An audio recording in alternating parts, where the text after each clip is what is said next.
Paunawa po nga, kung maaari po na ay magkaroon tayo ng pagkakaisa sa meron po ako nakita na pagkalakas-lakas na pagyanig ng lupa. Alam ko pong hindi po sa ating bayan, agapayan po natin sila na huwag po itong maganap, kung magaganap po man ito ay maging malumanay po. Sadya pong napakalakas ng lindol na ito. Kaya tayo po ay magtulong-tulong, magkapit kamay na ipanalangin na huwag hong mangyari. At kung mangyayari po, ibanayad lang po maganap ito sa kanila. Yun lamang po. Sino po ang makikipag-ugnayan sa kalagitnaan?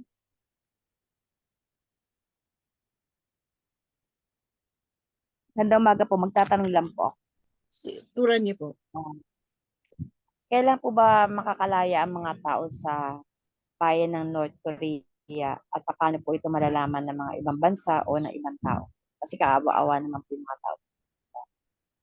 So North Korea, ang wika mo, kapatid? Opo, kasi di ba po, masyado na po yung kanilang namumuno sa ginagawa nilang pagsisikil ng mga kalayaan ng mga tao. Magaganap na yan. Huwag kang mag-alala. Kasi wika nga sa inyo, ang taong nagpapakalalo at hindi sila tumitinag sa kanilang paggawa ng kahalayan o sabihin natin sa mababang pamaraan yung kasamaan ng kanilang ginagawad sa lahat. Magaganap ang hudyat sa kanilang kabuuan, yung pagpapataw ng kanilang maling gawain. Tulad ng winika rin sa kalagitnaan na kasama ang kanilang sambahayan o yung mga nasasakupan doon sa magaganap. Kung hindi kasi ito makikita ng namumuno na meron nagaganap na pagdarahog, kasi ang nakikita nila sa kasalukuyan ay yung sabihin natin hindi nila nakita yung paggalaw ng tubig o paggalaw ng lupa o yung hangin o yung sabihin natin na yung apoy. Hanggat hindi nagaganap sa kanila ang mga bagay na ito, hindi nila nakikita, hindi nila mararamdaman yung katok ng Panginoon. Sapagkat manhid ang kanilang kabuuan. Kung inyong nakita na nagaganap sa buong sandaigdigan na yung apat na elemento ay umiinog doon sa mga bayan o bansa na talagang labis ang kanilang paggawa ng hindi maganda, ay umikot sa kanila, bumabalik at babalik pa rin sa kanya hanggat hindi kayo natitinag sa inyong kinatitirikan o kinatitindigan. Doon sila mamumulat kapag naganap ito sa kanila.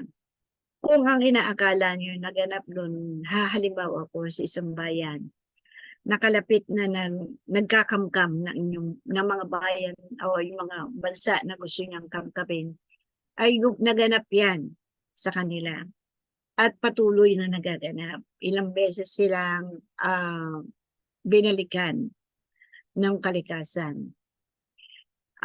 Akala ninyo hindi sila natitinag, akala ninyo hindi sila natatakot. Nandoon ang kanilang pangamba.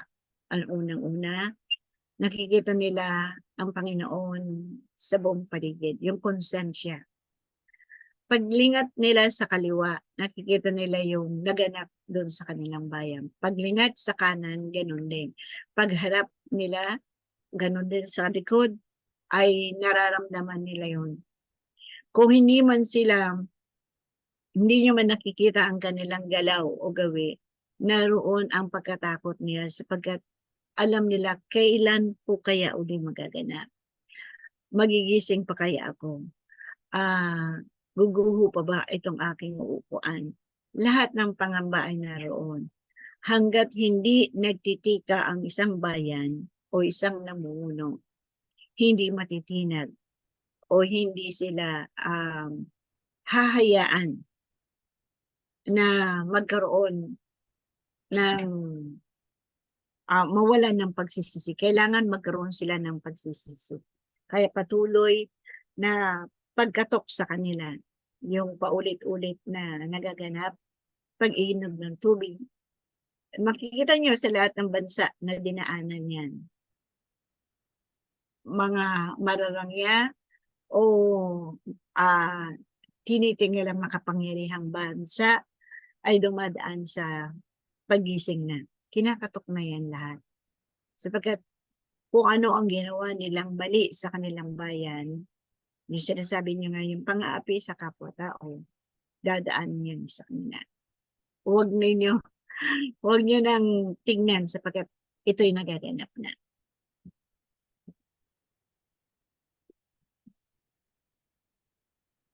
Magandang umaga po. Yung China po, kailan po siya magigising? Ito nga ang tinuran ko ngayon eh. Okay po. Hindi nagsalita ng bansa. Pero siya, kung titignan nyo, ilang beses umikat sa kanila ang mga kalamidad. Pabalik pa uli yun sa mga taong ayaw magbago. Makikita nyo yung mga bansa na dinaanan ng mga mabibigat na topic sa kanila. Nakita niyo na, babanggitin ko na, Colombia, kasama na yung Hawaii, kasama yung China, kasama ang Taiwan, kasama ang Bolivia, kasama ang Spain, kasama ang India, kasama ang Pakistan, mga paikot pa sa ginagawa nilang mga kamalian hanggat hindi sila nagtitika o nagbabalik loob sa Panginoon, ay darating yung tinatawag ninyong tinatakda na yung paghatol. Pero sa Panginoon ay sa dakilang lumikha, pagtapik ito sa kanila, hindi paghatol. Sapagkat kapag hinatulan sila, walang maiiwan na buhay sa bansa nila o bayan nila. Kaya yan ay pagtapik sa kanilang kabuuan. Naunawaan nyo na yan? Opo. Opo.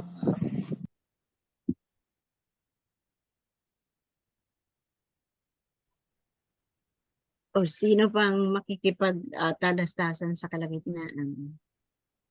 Ako po, magtatanong po.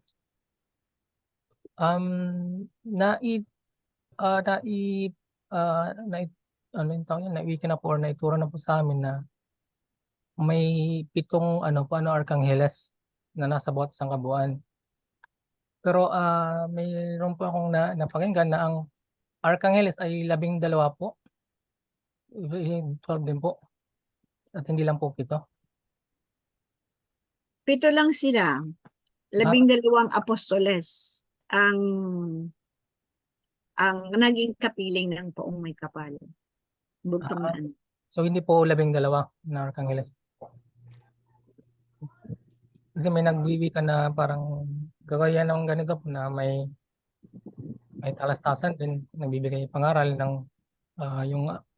yung pag-ibig na wagas na sila ang mga 12 archangels of the central sun, parang gano'n. Sabi ko baka may 5 pa na hindi ko po yata kilala or namin kilala. So 7 lang po pala. 7 lang silang ginawa ng dakilang lumikha na ipinahayag sa inyo. Katulad ng sinabi sa inyo sa kalagitnaan, na lahat ng tumitindig sa palatindigan ay babahakin ng poong may kapal. Ipakikilala ang inyong kabuuan o yung sino man tumitindig ano man ang kanilang dala-dalahin, yung libro. Kasi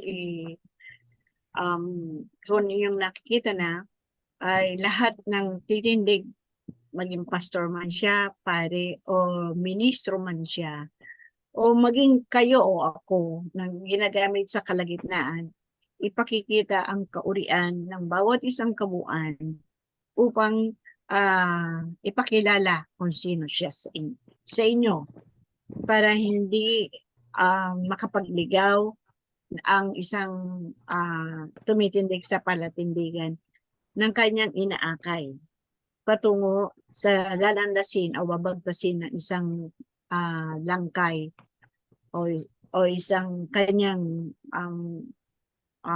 nasasakupan. Iyan ay nagaganap na sa inyo. Kung inyong mamarapatin, marami nagtanong at merong na nagwiwika, yung mga iba nagtanong ay Illuminati, Katoliko, Iglesia ni Cristo, Protestante, o anumang mga bagay na pananampalataya ng isang katauhan. Ipakikita yan ng Poong Magkapal at ipakikita sa kanyang kapwa-tao upang makilala nila kung sino ang tumitindig sa palatindigan.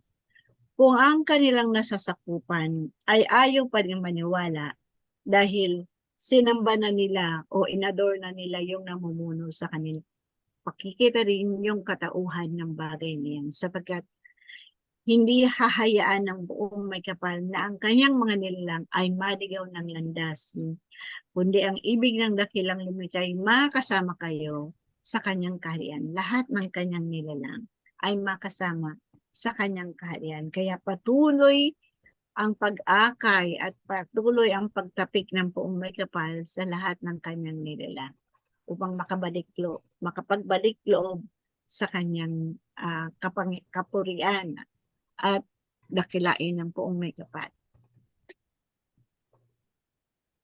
Opo. Salamat po. Magandang umaga po. Magtatanong po ako. May pag-asa pa po bang magawa yung pick-up namin? Kung ibig ninyo, magagawa yan. Kung ayaw mo magpaluwan, hindi magagawa. Pero Kasi po, malaki na po yung naluwal namin. Pero yung sinasabi po nung mekaniko is hindi nag-fit yung ginawa sa machine shop. Tapos actually, ilang months na po sa kanila, wala po siyang sinasabi kung may pag-asa pa or what. May nagsasabi naman po na ibenta na lang namin na as is po na ganun. Kung ang mekaniko ang nagkulang at nagkamali doon sa pag-mamwelde sa machine shop, dapat sila mismo ang gumawa ng kaukulangan kabayaran doon. Sila ang nagputang, sila ang nagkamali. Kaya dapat sila ang magkuluwal ng kakulangan, yung pagkakamali na yon. May sinabi po kayo last time nung aralan, may sinabi po kayong October 10. Ano po yung October 10? October 10 po. Antayin mo. Opo, sorry po. October 10 yung sinabi nila. Nasa bagong bahay na ba kayo ngayon, Attorney Nordello? Wala pa po. Kasi medyo busy po kami ngayong mga panahon na to. So, ang mangyayari po, may parang napag-usapan po namin ni partner na mag-extend kami ng one month, parang ganun. Parang next month na yung paglilipat. Kasi yung itong buwan po, although hindi kami nagbayad na, kasi inisip namin makakalipat na kami ngayon. Yung na medyo alanganin na yung panahon, na marami pang gamit dito sa bahay, dito sa aming tinitirahan ngayon. Yun na pagkausapan naman na at least kay inina nang galing na na hindi kakayanin dahil busy rin siya. Ako busy rin. So extend na kami ng 1 month, magbabayad na lang po kami sa next month siguro. Sige.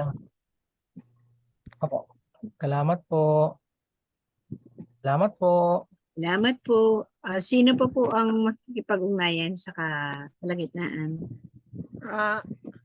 Ako po magpapasalamat lang po ako sa lahat ng biyayang dumating sa akin at sa lahat ng kapatiran na tumulong po sa akin. Nag-chat po kasi ako doon sa kapatid ko. Hindi po siya tumutugon. Chinat ko po yung hipag ko kung nabasa ng kapatid ko yung ano. Tapos kahapon po ay tumawag siya. Sabi niya sa akin, may ano ka ba? May Gcash ka ba? Sabi ko, wala eh. Sabi ko, doon na lang sa kikleng-kleng sa pamangkin ko po. Sabi niya, o sige, bigay mo sa akin Gcash. Sabi ko, ikaw na ka ako ang kumontak, ikaw na kami. Tapos tumawag po siya sa akin ulit, sabi niya, kunin ko na lang daw. Nandoon na, sabi niya, nilagay ko na 5,000. Sabi ko, bakit ang laki? Kasi ang Salamat ina-expect ko po, bibigyan lang niya ako ng mga 1,000 o 500. Tapos Salamat po. kaya sabi ko sa kanya, di ba magbe-birthday ka? Sabi niya, okay lang yun. Sabi niya gano'n. Tapos sabi ko, may handa ka ba? Hindi, wala na kasi binigay ko na sa iyo. Sabi. Kaya nagpapasalamat po ako, lalo na po sa lahat ng kapatiran. Maraming salamat po. Una po sa itaas, sa Panginoon. At sa lahat, pangalawa po, sa lahat ng tumulong. Kasi yun pong pamangkin ko, nagpunta rin po dito ng isang araw. Kaya yun po yung ibinayad ko doon sa doktor noon sa Chinese. Binigyan din po ako ng 1,000 noon. Kaya, Ngayon, sa web, ang balita ko sa inyo ay Webes. Okay, pagdating mo doon, maalwan na ang iyong sarili. Alam niyo na yung papunta doon, no? Kasi si Opo. Joy, ang sabi ni Joy, mukhang hindi kayo masasamahan niya at nandiyan yung apo niya. Parang magkakaroon ng si Jasmine. Magkakaroon ng team building ang kanyang anak. Kaya hindi kayo masasamahan niya. So alam nyo na yon, agahan nyo lang para mas number 1 kayo. Wala ba yung senior first yan? Sa Tuesday po, tatawagan ko yung secretary ni Doc para ililista na po siya. Tapos sasabihin po sa akin ni Ate Len, yung secretary, kung pang ilang number siya. Usual daw po kasi pagka madami, 10:30 nag-start na si Doc mag-clinic. Okay, 10:30. Okay. Kaya Tuesday pa lang tatawagan ko na siya para schedule ko na siya para parang kung ang number niya nasa unahan siya. Sige. Tapos i-text mo na lang kay Sister Conching. Opo. Sige. Okay. Okay na yan. Po yung gamot? Iniinom niyo po ba yung binigay na reseta? Oo. Kaya lang yung unang inom ko, bigla ako nahilo. Ano ko talaga, akala ko, pagtayo ko kasi para ako matutumba. Tapos nung umaga, ganun din. Sabi ko, ba yan? Parang, sabi ng ate ko, baka naman hindi ka naman high blood. Tapos umihabi ko, hindi. Pero ngayon hindi na. Hindi, sabi naman 'di ba ni Doc, yung bibigay niya sa yung gamot is mild lang. Kasi nga yung sitwasyon mo, okay lahat, kaya lang sabi nga niya, hindi niya alam kung ninervyos ka or medyo napagod ka kasi mababa na, hindi naman siya ganun kataas. Diba? Sabi nga niya, 'di ba, kung 140 lang sana, bibigyan na kita ng clearance, kaya lang medyo 160. 160 over 100 eh. Kaya po. Yun na lang po, inimig nyo na lang po. Tapos sa Thursday, kung ano man po sabihin ni Doc, para malaman po natin. Kasi kung okay po yung BP niya pagdating nyo sa Thursday, ang sabi naman po niya, bibigyan niya kayo ng clearance. May bayad ba yung clearance nun? Hindi, bibigyan na po niya kayo ng letter nun. Letter lang po yun. Bibigay niya na pumapayag siya na operahan kayo. Ang hindi ko po kasi alam kung may bayad yung follow-up check-up niya. Kasi parang lumalabas follow-up kayo, di ba? Pero usual kasi pagka ganyang private, anytime yan. Pagka pumunta ka, may bayad eh. Oo nga. Opo. Yun lang. po. O, sino po makikipag-ugnayan sa kalagitnaan? Tita, pahabol ang tanong po dito sa aming lalaki dito. May ubo po kasi siya ngayon, mga nagtutuwid na daw, sabi ni Inin. Yung ngayon po medyo masakit na yung tiyan niya pag ubo. Ang una ko pong Ang, tanong gaw- sa kanya, ang gawin mo, mag, uminom magpiga po siya ka, ng lagundi lang ang iniinom niya. magpiga ka ng kung may lemon ka dyan, o kung di kalamansi, magpiga ka dyan ng mga 5 o 10 piraso. Maligam-gam ha, lagyan mo ng honey. Ngayon, kapag makati ang kanyang lalamunan, 1 kutsarita ng honey, palunok mo sa kanya. Tapos maya-maya, pag medyo wala na sa kanyang bibig yung honey, saka siya uminom ng hindi malamig na tubig, kahit na yung galing sa jug ninyo. Ang kaso dito, wala kaming honey ngayon. Kung wala kang honey, paligam-gam lang na tubig na mayroong asin, namumugin niya sa gabi or kung makati pa rin sa umaga, magmumug siya ng tubig na may asin. Yung medyo maligam-gam. Humog po. Mumug lang yun, hindi lulunukin. Mumugin niya hanggang mararamdaman niya hanggang dito. May kati ba yung lalamunan ni Kukoy? Basta matigas yung ubo. Matigas daw po yung ubo. Ayun. Lalabas yan. Huwag ka magalala. Huwag yan. Ngayon yan, sa ngalan ng Pong May Kapal, ang haplos ay yung maslit, ang kagalingan, dudura niya yung plema niya. Opo. Tita, sa classroom niya po, nila po ate, naghalo-halo na yung Parang nahawa. hawa-hawa na. Sa classroom nila. Huwag lang. Sige na, okay lang yan. Gawin mo lang yan. Yung maligam-gam na tubig na may asin.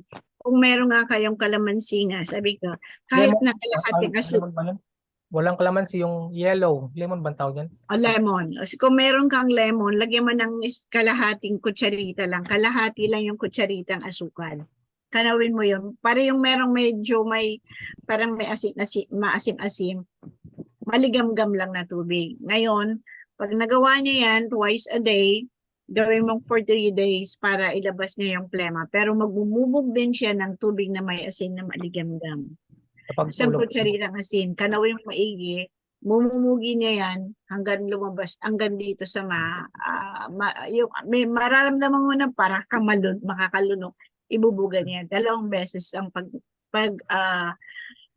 pag-gargle niyan, lalo na sa gabi bago matulog. Okay po, sige po. Sabihan ko po. Salamat po. Ibibigyan naman ng kagalingan. Lalabas niya yung plema niyan. Thank you.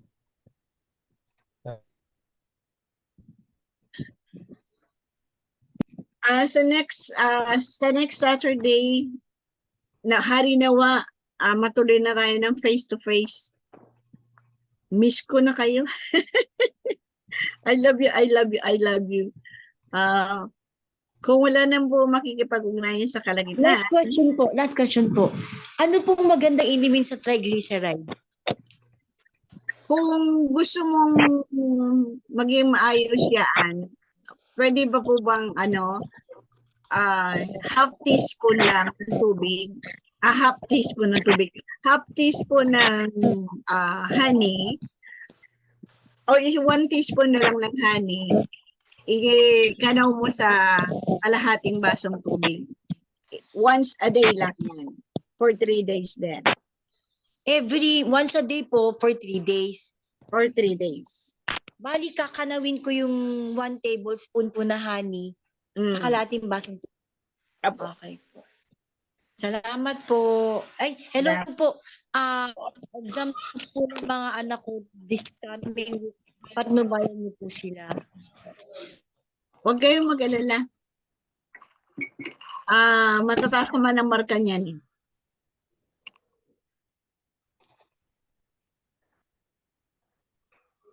Sorry po. Paghabol po, ma-approvean po ba yung leave ko ng department head kung makauwi ng November 3, 6, and 7 po.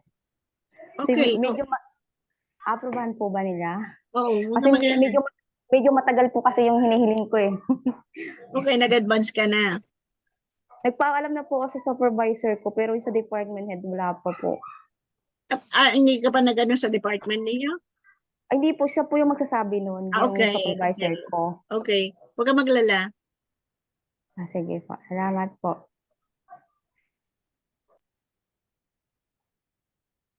Kung wala na pong makikipag-ugnayan, see you on Thursday, see you on Saturday. Lord, pagpalain nawa ang bawat isang kabuuan sa mga kanila nawa ang iyong masbas. Pagpalain mo po nawa ang bawat isang kalagayan, Ama. Muli kaming humihingi sa iyo ng iyong pagpapala at pagpapatunay sa bawat isang kabuuan. Nawa ang bawat kabuuan ay mahayag ang iyong banal na salita na iyong pinuspos sa kanilang kabuuan. Pagpapala sa lahat at bawat isa ay hatid din ninyo sa iyong kapwa-tao. Maglingkuran kayo ng matapat na mayroong banal na pag-ibig upang ang liwanag ng dakilang lumikha ay lagi nagnanaw sa bawat isang kabuuan at mahayag ang kanyang pag-ibig sa buong sandaigdigan mula ngayon at magpasawalangan. Ama o dakilang lumikha, basbasan mo ang bawat isang kabuuan at magpahayag ka sa kanila. Ang basbas ng poong may kapal ay sumainyo.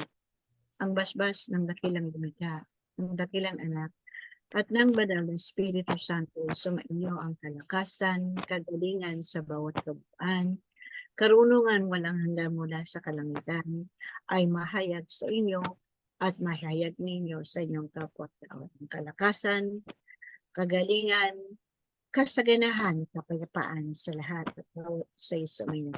Ang basbas ng poong may kapal, ang basbas ng dakilang anak, ang basbas ng banal na Espiritu Santo sumainyo mula ngayon at magpasawalangan. Ang mag-ibigong ina ay laging sa inyo'y pumapatnubay. Sumainyo ang kalakasan, kagalingan, kasaganahan, kapayapaan ay laging maghari sa inyo. Wala ngayon at magpasawalangan.